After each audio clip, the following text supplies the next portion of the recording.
Wait a minute. Have you heard the strange tales of the Whistler?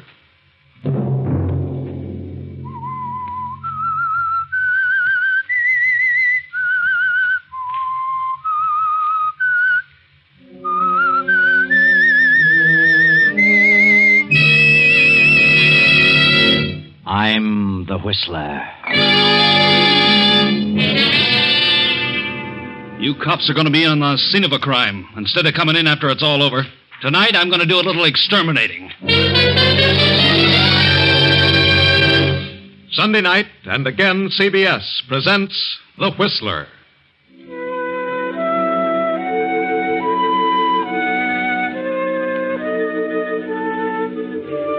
I, the Whistler, know many things, for I walk by night. I know many strange tales, many secrets hidden in the hearts of men and women who have stepped into the shadows. And so I tell you tonight the story of the Double Cross. It is Christmas Eve in the big, lonely city of New York. Outside, the snow falls in huge floating flakes. Inside an apartment, young Joe Blake sits on the floor before a small Christmas tree with his 4-year-old nephew, Timmy. Joe's sister died 2 years ago, and for a while the child's father tried to look after Timmy. But being a detective lieutenant, the father, Steve, found it almost impossible. A year ago, young Joe had become involved with some hoodlums and would have gone to reform school but for Steve's intercession. Joe has kept out of trouble since then and has been living with Steve and taking care of the apartment and little Timmy. When will Santa Claus come, Uncle Joe? Well, I don't think he'll come until you go to sleep, Timmy. How's he going to get in? Well, he comes down the chimney. What chimney? I never thought of that. Well, maybe he comes through the window. They're all locked, Uncle Joe. Well, I'll open one after you go to bed, kid. He'll get in. Don't worry about that. Open the biggest one. The biggest one? Why?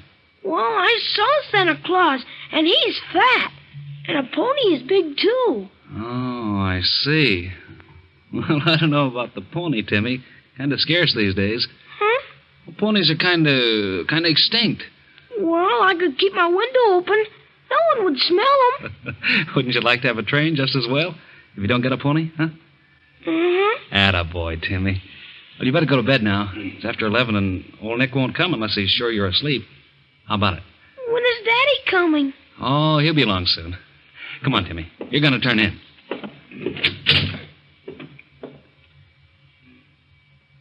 There we are. Tucked in fine. Night, Timmy. Don't forget to open the window. I won't. I'll open them all.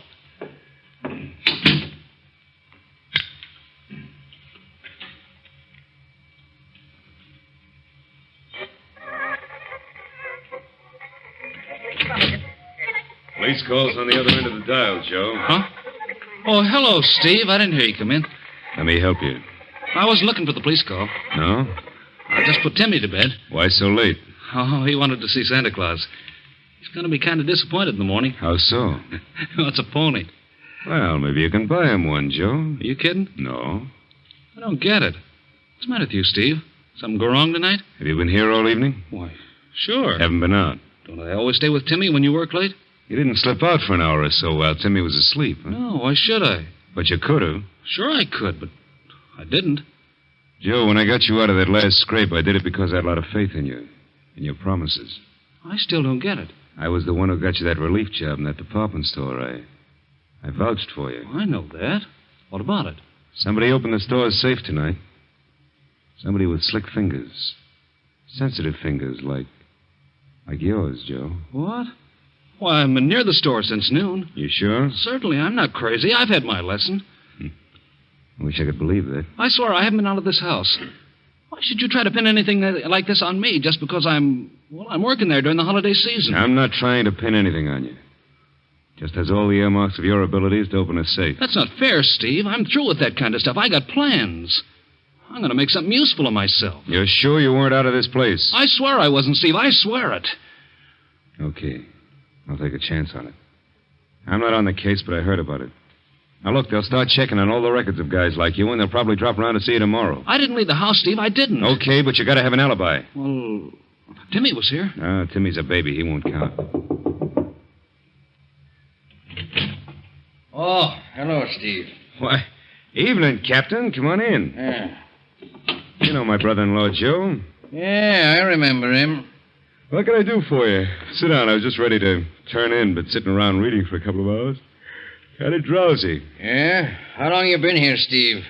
Oh, I got off duty at 8. Been home since 8:30. Why? How long has Joe been here? Oh, he was here when I came in. He's been here all evening. Hasn't been out? Certainly not. What are you getting at, Captain?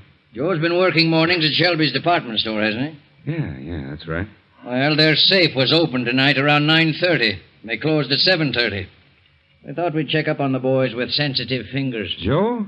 Why, he hasn't been out of the house. I'll swear to that. You will? Certainly I will. Joe's through with that kind of stuff. Yeah? Well, then how would you explain this, Steve? Why, where'd you get that cigarette case? Wait a minute. Let's see that. Sure. We found it beside the safe. Joe, this is the case your sister gave you a year before last. I had your name engraved on it. Yeah, but how did it get there? I've never been near this store safe. No? Well, I suppose you just lost it somewhere. When did you see that case last, Joe? Oh, yeah. I had it this morning. As a matter of fact, I hadn't missed it. You expect me to believe that, Steve? No. And you expect me to believe that you were here all evening?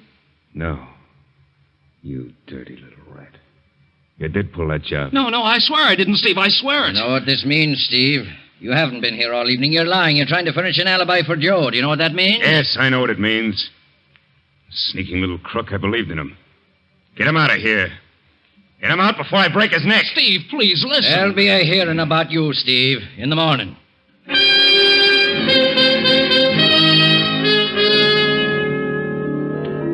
But Joe can't explain how his cigarette case happened to be near the safe. He remembers having lunch with a few of the old gang. Maybe it disappeared then. But nothing can be proved. So Joe is convicted and sent to prison for 2 years. Steve is discharged from the police force and goes into seclusion, his heart filled with bitter hatred for Joe. 2 years pass, and Joe is released, determined to make a success of his life regardless of his past. Steve has disappeared, but Joe meets Della Kenton, daughter of wealthy John Kenton. Della persuades her father to engage Joe as his secretary. Guess who, darling? Huh? Why, I can't imagine. But if I could, I'd guess it was Della.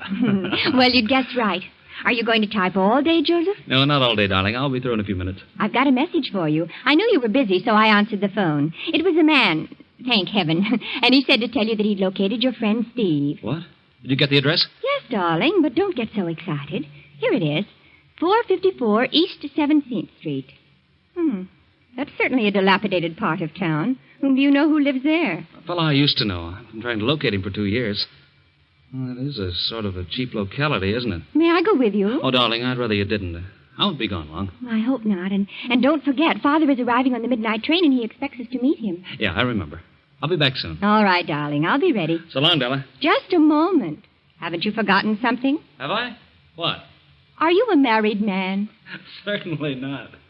That is, not yet. Well, then don't act so much like one.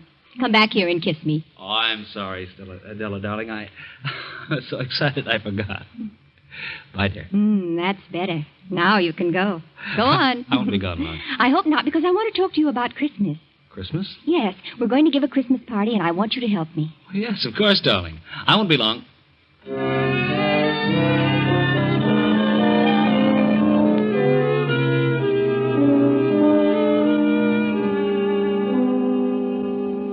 Timmy. Well. How are you, baby? Huh? What do you want? Why, Timmy, don't you remember me? It's your Uncle Joe. Oh, gee, it's good to see you. Uncle Joe?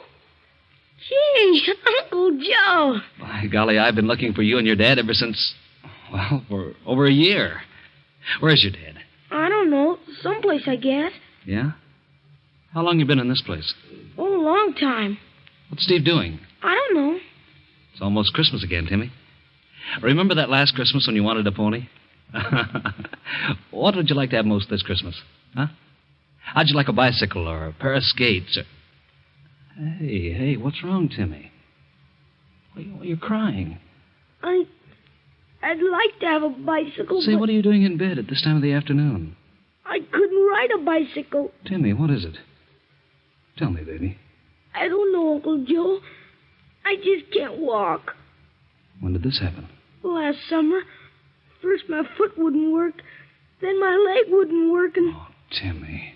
But I'll be all right pretty soon. As soon as Pop gets the money for the operation. Of course you will, Timmy. You'll be all right in no time at all. Well, that must be Steve now. I'll close your door for a minute, Timmy. I want to talk to Steve. You'll come back, Uncle Joe? Yeah, I'll be back a lot now. Hello, Steve. What are you doing here? Who let you in? I walked in. Door was open. Well, it's still open. Get out. I've been looking for you ever since I got out. What for? I wanted to explain things. I'm sorry about what happened to you, Steve. I don't want any explanations. Hey, what's wrong with Timmy? Are you going? You look like you'd been drinking a lot, Steve. So what? You wouldn't be living in a place like this if you were working. I'm getting by all right. What about Timmy's operation? Can you take care of that? I will. Well, maybe I could help, Steve. Why, you thieving little rat. I wouldn't take anything from you if Timmy and I both starved to death. Don't be a fool, Steve. I haven't got anything, but I may be able to raise some money. How? Open another safe? Now get out of here before I throw you out. You're drunk, Steve. I'm not drunk and I don't need you. Get out! Okay, Steve. Okay, I'll go. But if you don't care about Timmy, I do. Now look, Timmy's got to be operated on within 30 days. It'll take $2,000, maybe more, and I'll get it. I won't steal it the way you would. And I'll get it. Now get out of here before I brain you. So long, Steve. I'll be seeing you.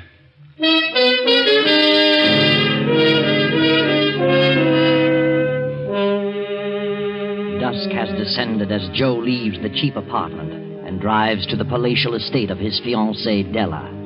He has decided to ask Della's father to lend him the $2,000. As he turns into the drive, a man steps out from beside the gate and stands before his car. What do you want? I want to talk to you, Joe. Who are you? Freddie Alside. You remember me, Joe? What do you want, Freddie? Mike Slavich wants to have a little gab fest with you. Mike Slavich. Where is he? Turn out your lights and turn off your motor. What are you doing here? Mike will tell you. Hiya, Joe. How you doing? What are you doing around here, Mike? Want to talk to you. Mind if I get in? You've been doing all right since you got out, haven't you, Joe? Well enough. I'll say. Living in this big joint, engaged to old man Kenton's daughter. That's what I call climbing. You're the old man's secretary, ain't you? Yeah, get to the point. Old man Kenton's got a safe in that house. It's got a lot of rocks in it. What about it? We thought you might help us get them. You know the combination of the safe. You're crazy. I wouldn't think of it. We could change our mind. Couldn't we, Freddie? Yeah, more ways than one. Get out of this car. You don't scare, eh, Joe? No. Well, we mean business. If that don't scare you, maybe something else will. You think so? We know a quiet little spot where no one would find you for weeks, if ever. Well, a real gun. Shoulder holster and everything. We've come a long way since we were kids, Mike. Started out with cap pistols, and now the real thing. Yep. All you do is squeeze it. It squirts lead instead of water. How far do you think you'd get if you did squeeze it? We've never been pinched yet. No record. No fingerprints. No nothing. First time for everything, huh? Cigarette, Mike? Yeah. Thanks, Joe.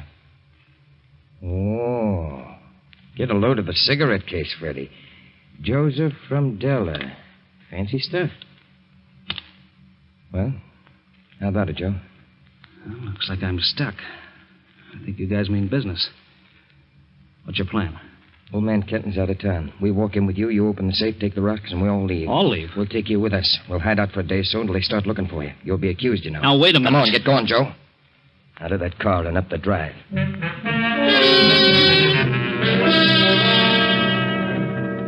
Open it up, Joe. Quit stalling. Okay. It's open. Hand me the stuff. There you are. Thanks. Now, let's go.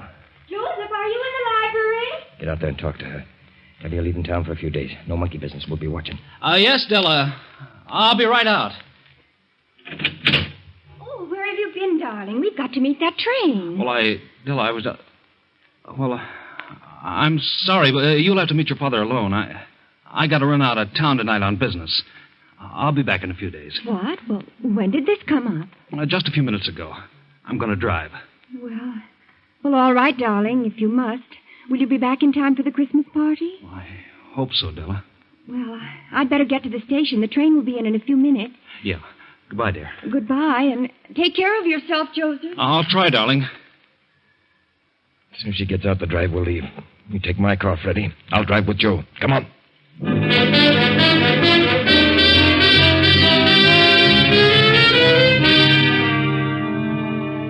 Now, 2 days later, the story of the jewel theft breaks in the newspapers. Joe Blake is suspected, and old man Kenton has offered a reward for the recovery of the stones and apprehension of Joe. Gee, Mike, he's offering $10,000 for the recovery of the rocks and $2,500 for the capture of Joe. I see.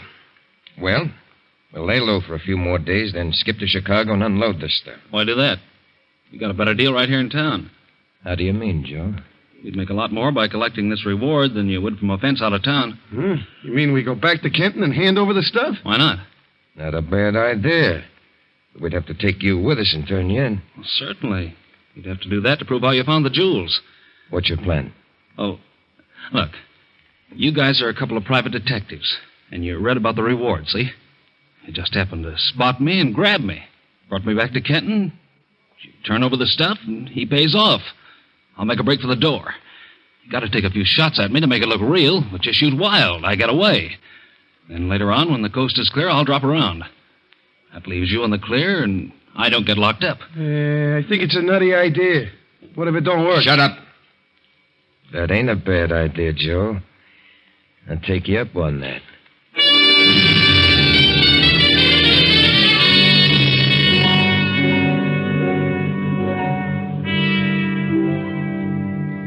So, Mr. Kenton, me and my partner read about the theft and saw this guy's picture and happened to spot him in this lunchroom, so we nabbed him. Well, here he is, and there's all your jewelry. Yes, this is all here, every bit of it.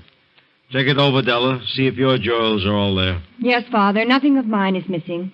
Very well. I suppose you want the reward? Well, after all... I'll give you this check for $10,000 now for the return of the stones, and I'll withhold the $2,500 until he is booked by the police and locked up. Well, okay, but we captured him. What more do you want? I prefer it that way. I want to be sure that he's locked up, and if he gets out in 20 years, it'll be too soon for me. You certainly pulled the wool over my eyes. And when I think that Della might have married you, an ex-convict... Can't always judge a book by its cover. It doesn't seem possible I could have been such an utter fool. You got a lot of things to learn, Della. The sooner you get him out of here, the better. Well, here's your check, and So when... long, Della. He's getting away! Come back here. Why? He's locked it from the other side. He won't get far. I must have hit him. Call the police. Never mind. We'll get him. That $2,500 belongs to us. Come on, Freddie, out this window. He won't get far. You think you hit him, really? No, I missed him deliberately. Shot high. Now that I think about it, I'm just a sap. That was our chance to get rid of him. So illegally. He knows too much. I don't trust him. Yeah, but we ain't really cops. So what? Any citizen's got a right to catch a fugitive. Come on, we're going to get that baby.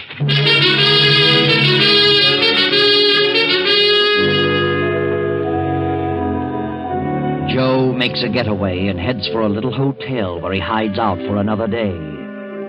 Then the papers break with another story, and Kenton has increased the reward for Joe's capture. Joe studies this over for a while and realizes the possibility of Mike's double-crossing him for the additional reward. He slips out for a while, then returns to his room around 8 in the evening.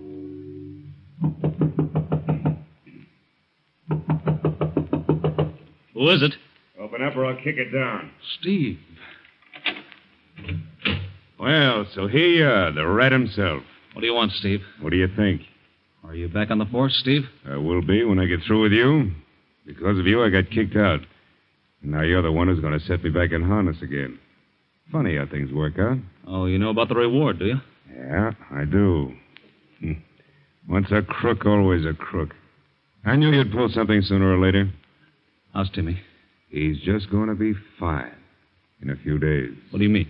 He can have that operation now. Oh, good. I'm glad to hear that. You're not half as glad as I am. And the thing that pleases me most is the way I'm getting the dough. Boy, this rap is going to send you away for 20 years. So what? Get your hat and start walking. And don't try that fade-out stuff on me, because I like you so much, I'd as soon plug you as look at you.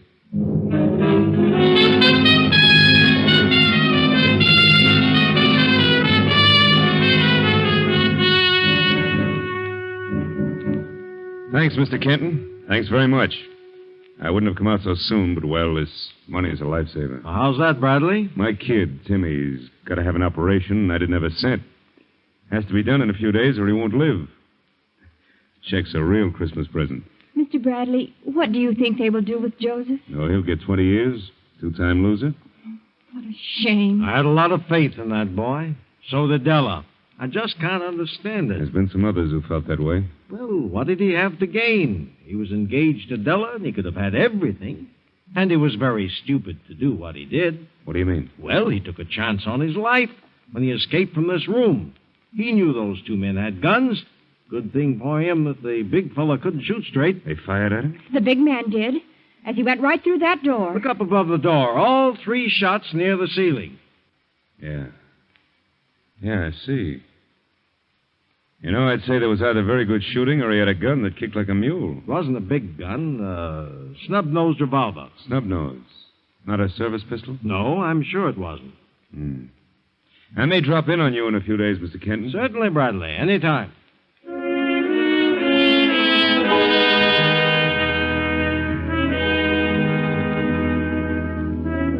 I want to ask you a few questions, Joe. Did you collect the reward? I did last night.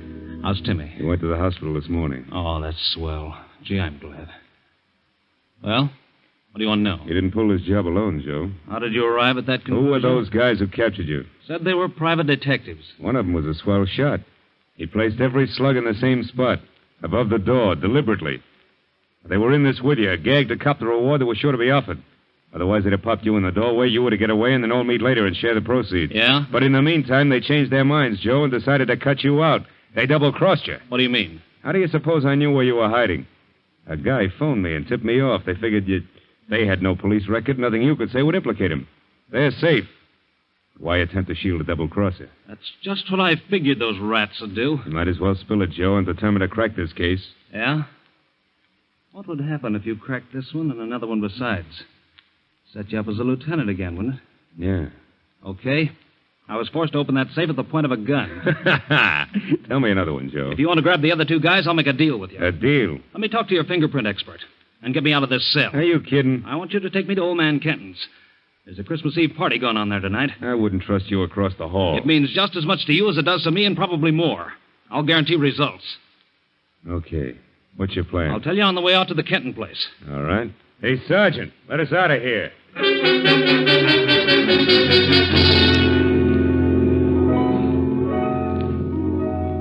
Come with me, gentlemen. Father's waiting for you in the library. Looks like you're going to have quite a party here tonight, Miss Kenton. It sure does. Here are the 2 detectives, Father. Oh, yes. Come in, gentlemen. Come in. Close the door, Della. I sent for you men because you did a good job of capturing Joe Blake and returning the jewels. Yeah? I'm having quite a number of guests here tonight, and I've just received some disturbing news. Joe Blake has escaped. Escape? Holy mackerel. He may make another try to steal the jewels while we are occupied with our guests. I see. You want us to see that nothing happened. I want you fellas to stay here near the safe, and if he does come, grab him.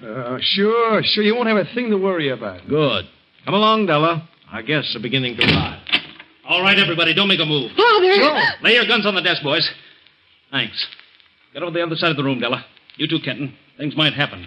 What's on your mind, Joe? Spread your hands flat on that desktop, Mike. You too, Freddie, and keep them there. Make one move, and I'll drill you both, you dirty double-crossing rats.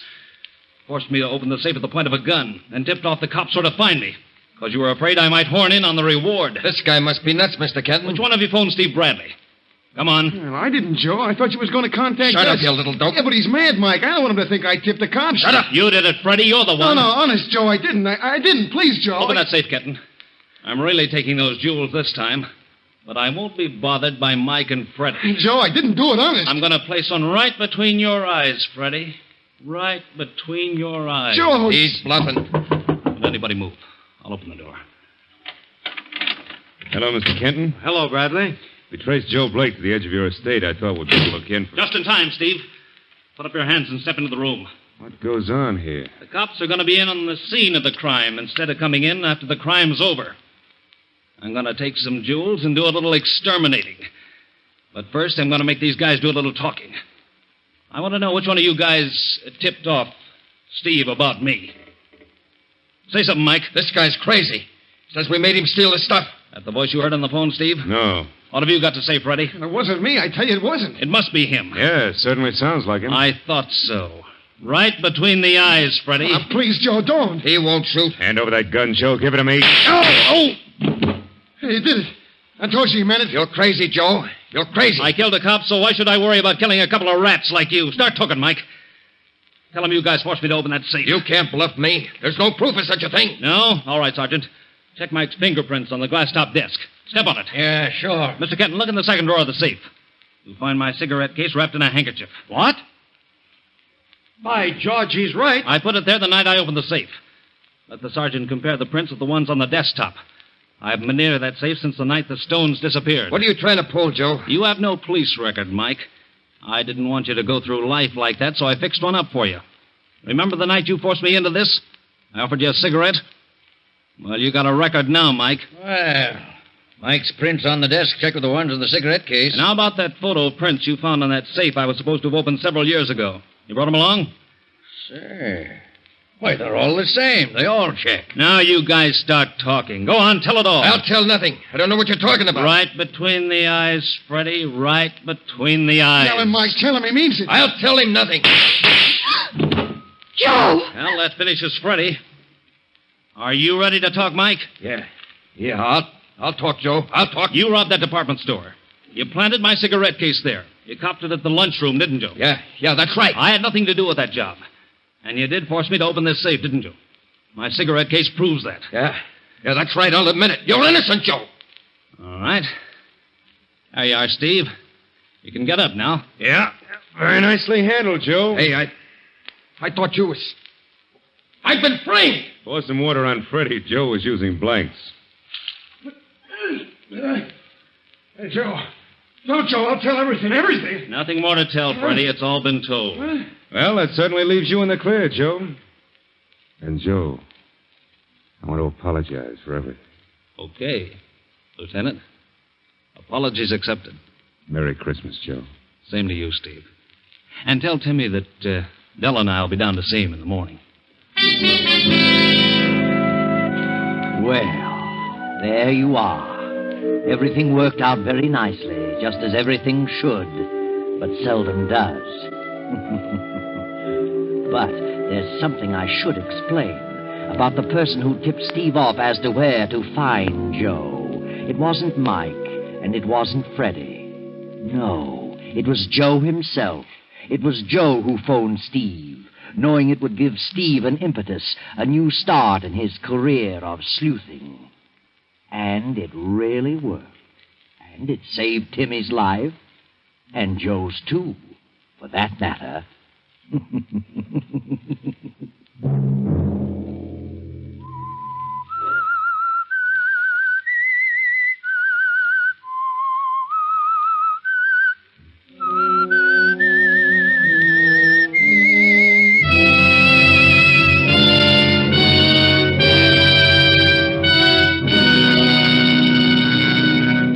CBS has presented The Whistler.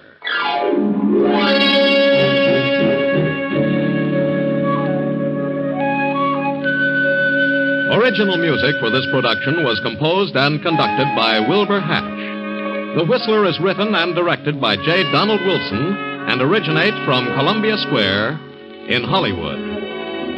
Next week at 9:30... I, the Whistler, will return to tell you another unusual tale. Good night. This is the Columbia Broadcasting System.